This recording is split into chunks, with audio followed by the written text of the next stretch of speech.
Olá, seja bem-vindo ao Sala de Visitas. No programa de hoje vamos falar sobre quais foram os avanços após 20 anos da aprovação da Lei de Cotas para Mulheres na Política. Nossa convidada é Marina Mello, pesquisadora e cofundadora do Grupo de Estudos de Gênero e Política da USP. Marina, muito obrigada pela sua contribuição aqui no Sala de Visitas. Com a gente também a Évora Cardoso, membro do coletivo Me Representa. Évora, muito bem-vinda também. Obrigada pela sua contribuição aqui nesse debate. Meninas, o Brasil ainda está assim, em posições muito ruins quando a gente fala em representatividade política das mulheres, né? Representatividade de gênero. Essa lei que está completando 20 anos conseguiu mudar um pouco esse cenário ou não? E o ranking responde só de uma forma numérica a isso?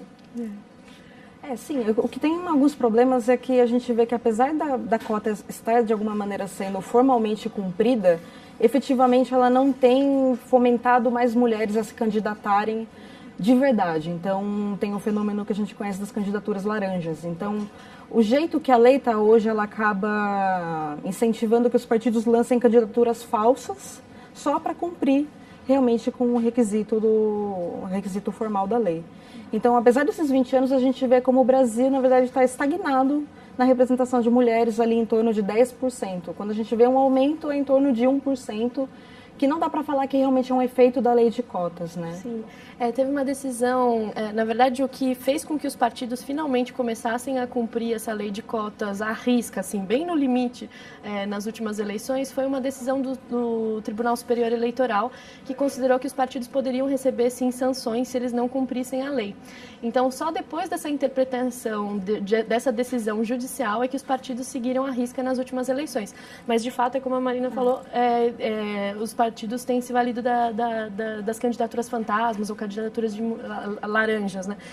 Então, esse ainda é um problema sério.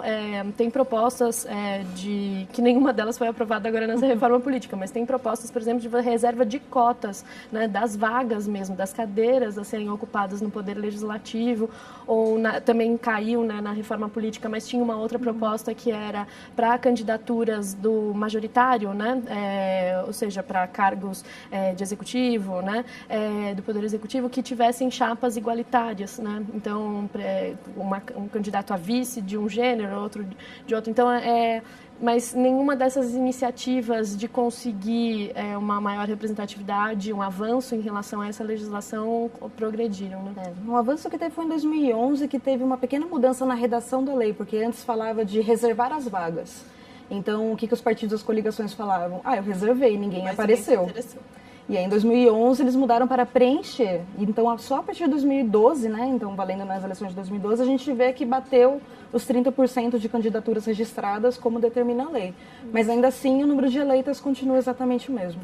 O que as meninas estão falando, só para vocês entenderem um pouco, para quem não está muito a par do assunto, é que essas candidaturas fantasma funcionam de que maneira? Os partidos precisam ter pelo menos 30% de mulheres, não é, no seu quadro de candidatos. Meninas, me corrijam se eu estiver errada. Só que eles colocam pessoas que mal sabem que estão se candidatando só para preencher essa cota e não tem representatividade política. Essa pessoa, muitas das vezes, nem quer ser candidata. Então, só fazendo esse parênteses aí sobre o assunto. E por quê? E eu queria falar um pouco das parlamentares, das candidatas que realmente têm um histórico político, realmente sabem o que estão fazendo. Essas mulheres têm o mesmo poder dentro dos partidos que os homens? Como é que esses mandatos em casas legislativas, esses mandatos no executivo acontecem hoje? Ser mulher faz essa diferença também? Faz completamente. Todo espaço de poder que a mulher consegue chegar, é difícil chegar. E quando ela chega, exercer o poder também continua sendo difícil. Existem muitos mecanismos que inibem a mulher de falar. Então, o homem interrompe, o homem não acredita, o homem fala mais alto. E a mulher, mais uma vez, tem medo e é amedrontada de acabar falando, né? Então, também é difícil. No caso aqui das vereadoras aqui da casa mesmo, nas entrevistas que eu fiz para minha pesquisa, muitas delas falam que tratam como menininha. Tipo, ou aquele comentário, veio aqui para embelezar. Isso, né? Obrigada, a reunião, a comissão está muito mais bonita agora que você está aqui. Então, ainda assim, não se leva a sério o papel da mulher. Ainda continua reproduzindo a mesma coisa de todos os outros espaços. Ela está lá para ser secretária, ela está lá para embelezar, ela não vai realmente contribuir. E quando ela contribui, ela é desacreditada. Acho que tem uma outra coisa também, que as mulheres não estão nas lideranças partidárias, né? Então, existe uma barreira que é para além... Por que essa lei não é eficaz, né? Existe uma barreira que é da própria forma como os partidos são organizados, né? Então, as lideranças partidárias, elas têm muito poder dentro dos partidos para dizer qual candidato vai receber mais tempo de TV, qual candidato vai receber mais recursos. Essas lideranças são ocupadas por homens brancos, oficialmente héteros, né? E eles puxam também como candidatos com chances de ganhar, candidatos que são seus semelhantes, né? Então, tem estudos que dizem qual é o preço para você se tornar um político eleito, né? Ou seja, a campanha tem um preço. Se você consegue X dinheiros, você vai conseguir eleger uma pessoa. E os partidos, na verdade, quem escolhe quem vai ser eleito são os próprios partidos, internamente, antes das eleições, antes do nosso voto.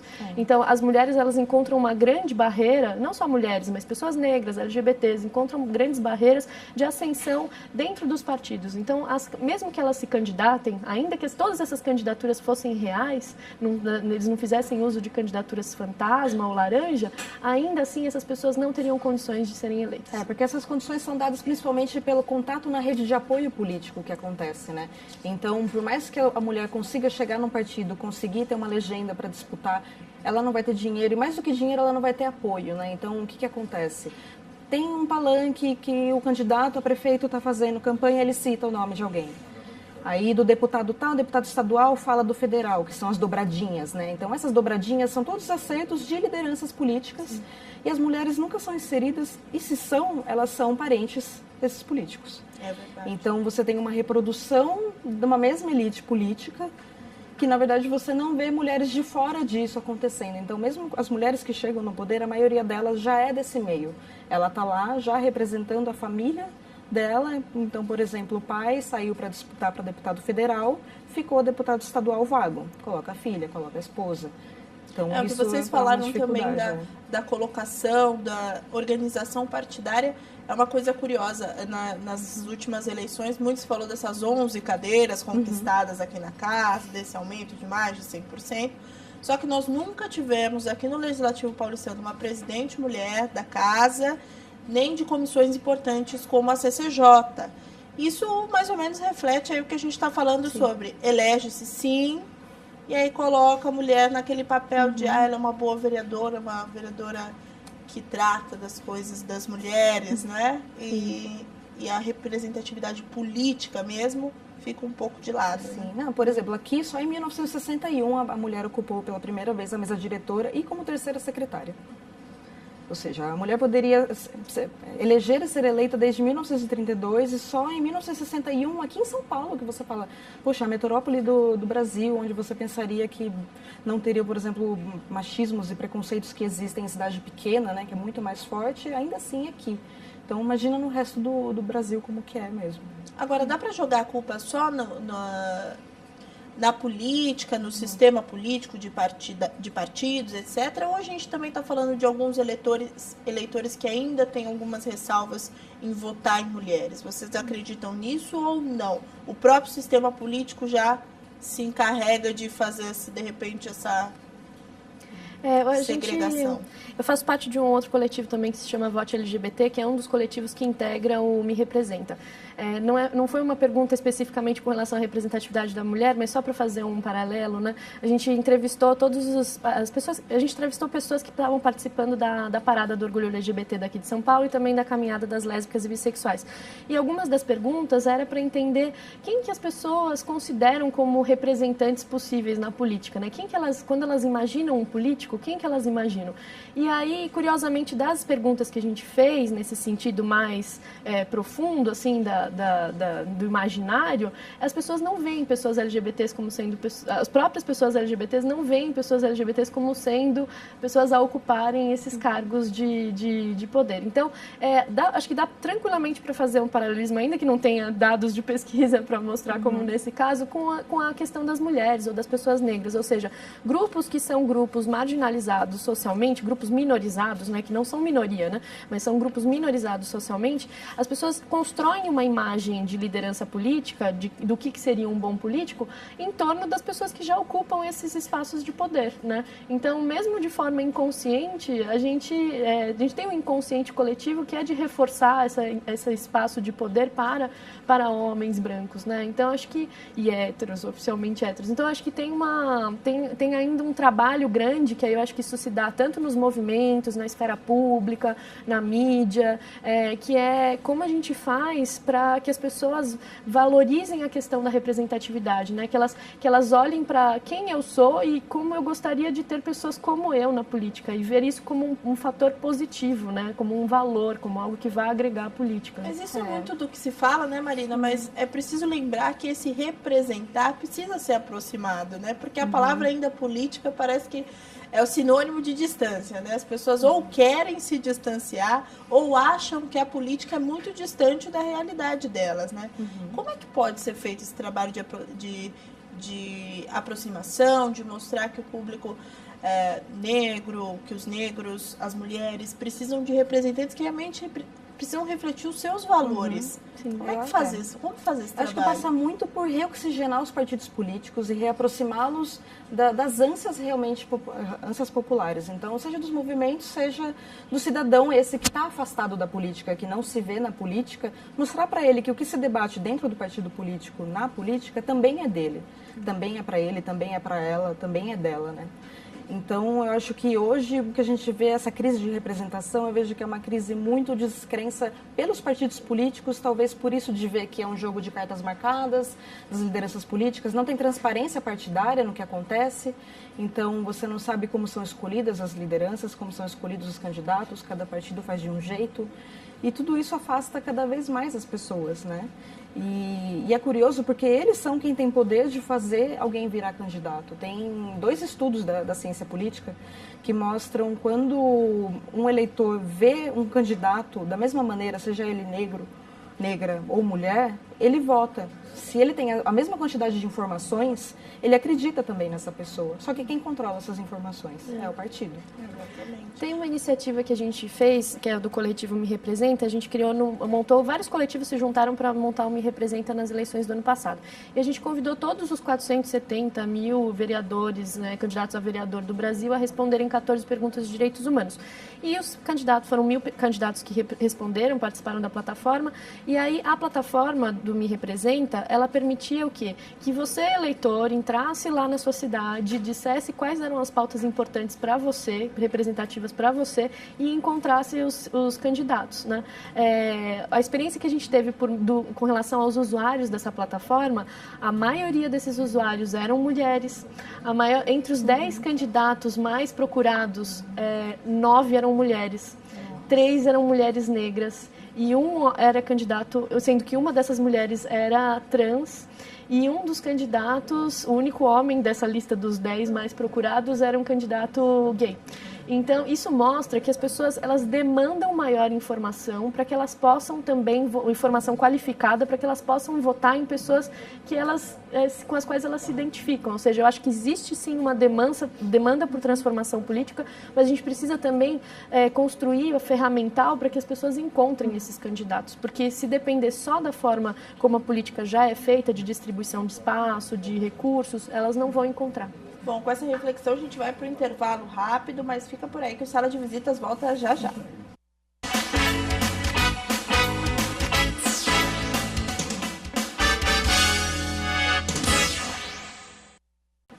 De volta com Sala de Visitas, hoje falando sobre a participação feminina na política brasileira. Continuo na companhia de Marina Mello, pesquisadora da USP, e da Évora Cardoso, membro do coletivo Me Representa. Agora, meninas, quem assistiu o bloco passado deve estar um pouco desesperançoso, né? Por favor, vamos dar alguma notícia boa, se é que ela existe. Existem notícias boas, existem pessoas se movimentando. Claro que se vocês duas estão aqui, existem sim. Mas existem conquistas nesse sentido? Sim. Eu tinha mencionado no bloco anterior aquela decisão do Tribunal Superior Eleitoral, né, que foi a partir dela que os partidos começaram a seguir à risca a cota de 30% para mulheres candidatas. O Ministério Público Eleitoral ele se mobilizou bastante esse ano para buscar essas candidaturas fantasmas de mulheres, né? Então tem uma cidade no interior do estado de São Paulo, que é Santana do Viterbo, alguma coisa assim, o nome, que essa cidade, o que aconteceu? Foi buscada a punição dos partidos que desrespeitaram, da coligação partidária, de toda a coligação partidária que desrespeitou essa representatividade. E o que aconteceu?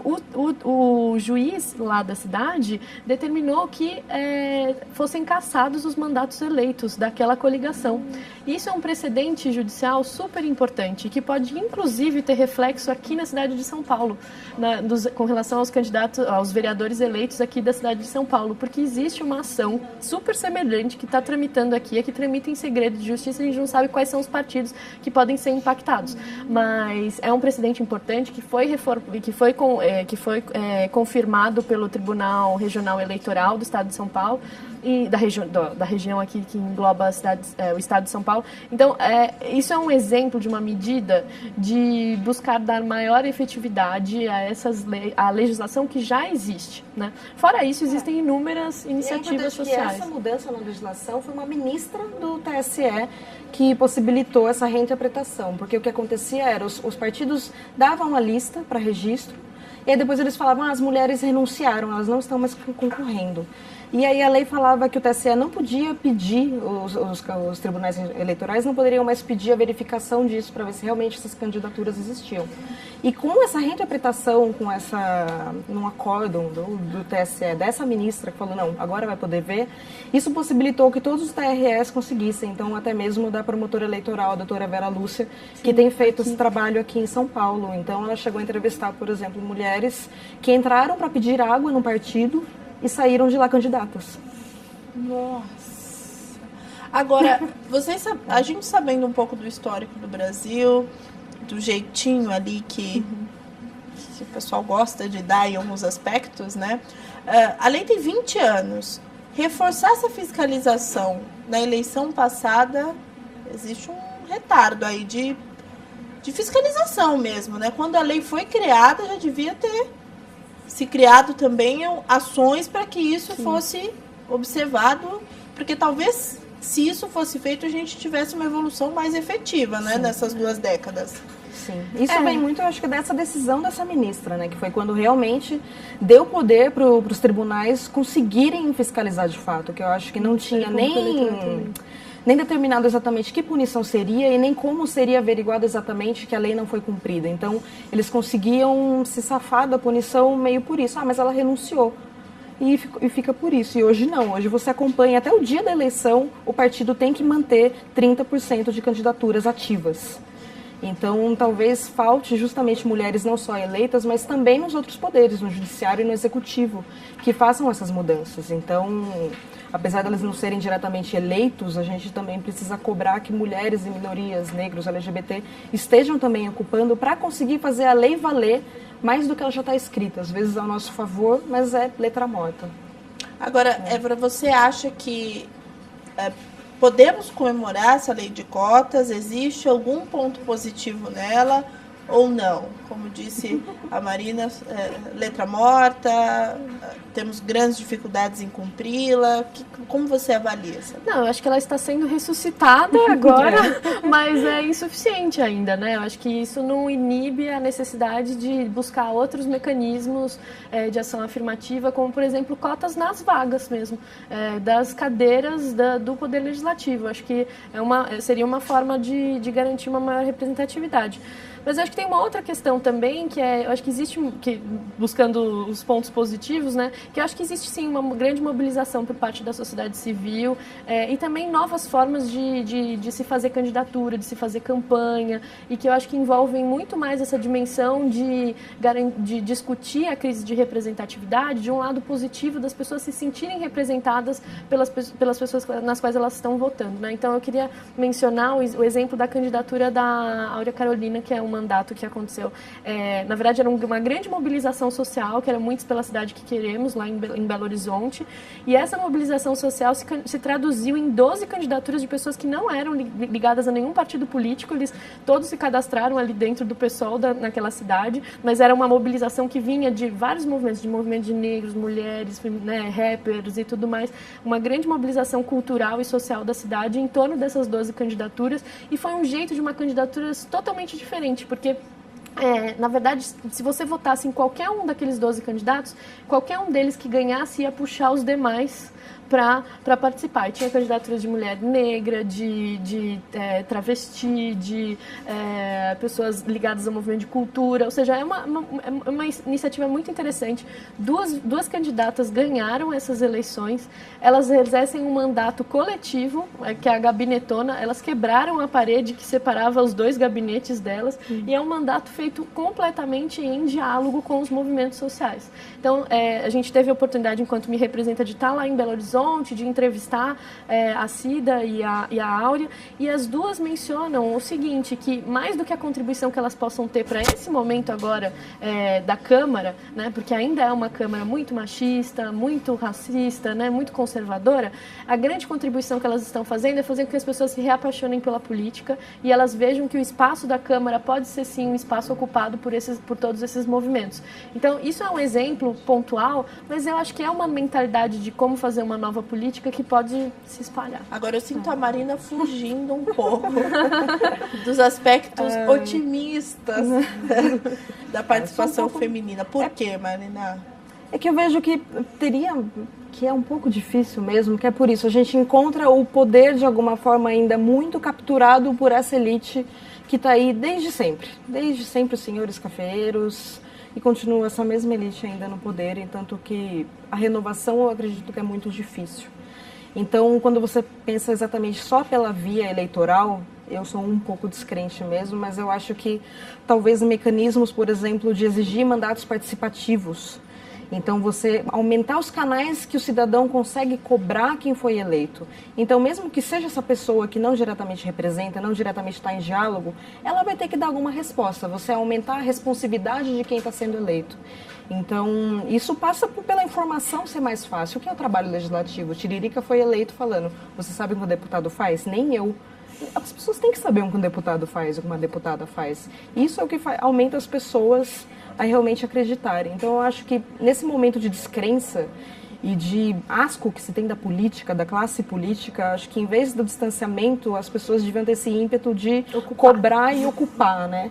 E acho que ainda está faltando realmente essa força que faça todo mundo, né, democraticamente ocupar a política. Falando um pouco aqui da Câmara Municipal de São Paulo, você acha que esse aumento, apesar de ser pequeno, se a gente entender que nós temos aqui 55 vereadores, trouxe mais para a pauta da casa temas feministas, temas ligados aos direitos da mulher? Você acha que nós tivemos um avanço? Sim, a gente teve a CPI, né, que era da violência contra a mulher, virou da vulnerabilidade, né, mas de alguma maneira criou-se realmente um espaço para se discutir questões da mulher que não existia, né.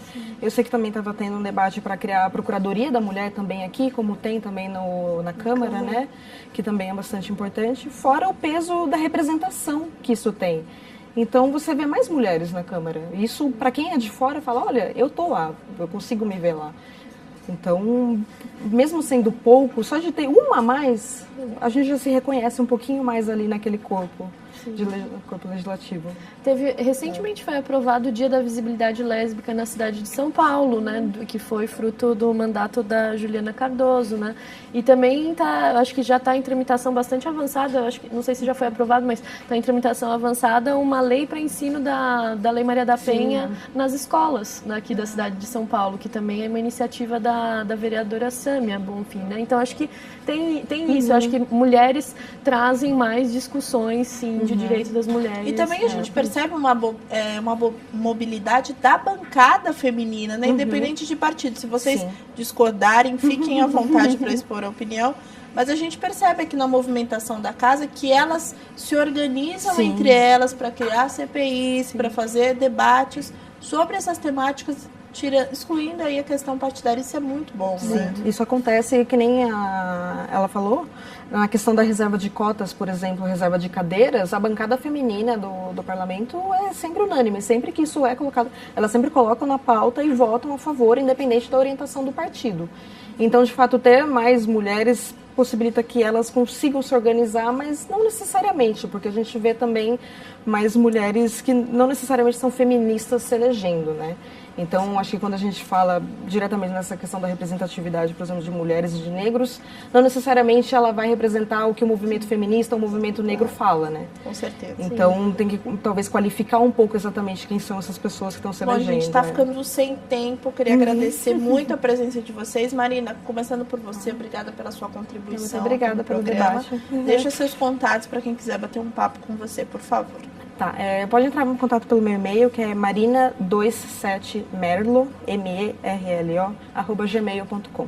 Por esse assunto, claro que não se esgota aqui. Para quem quiser também entrar em contato com você, debater, saber os próximos passos do coletivo, como faz? Olha, tem o site do coletivo, que é www.merepresenta.org.br. Daqui a pouquinho a gente vai lançar no site a possibilidade de consultar todos os candidatos por pauta, por cidade, né? Então vai se tornar um grande repositório de perfil político e ideológico de direitos humanos de candidatos do Brasil, né? E também tem página do Facebook do Me Representa, que vocês podem encontrar, é #MeRepresenta, ou por e-mail no contato @merepresenta.org.br. Beleza, contatos passados. A gente agradece muito a participação das meninas e, claro, a sua que acompanhou mais esse debate aqui no Sala de Visitas. Te espero, claro, no próximo programa. TV Câmara São Paulo, informação para a cidadania.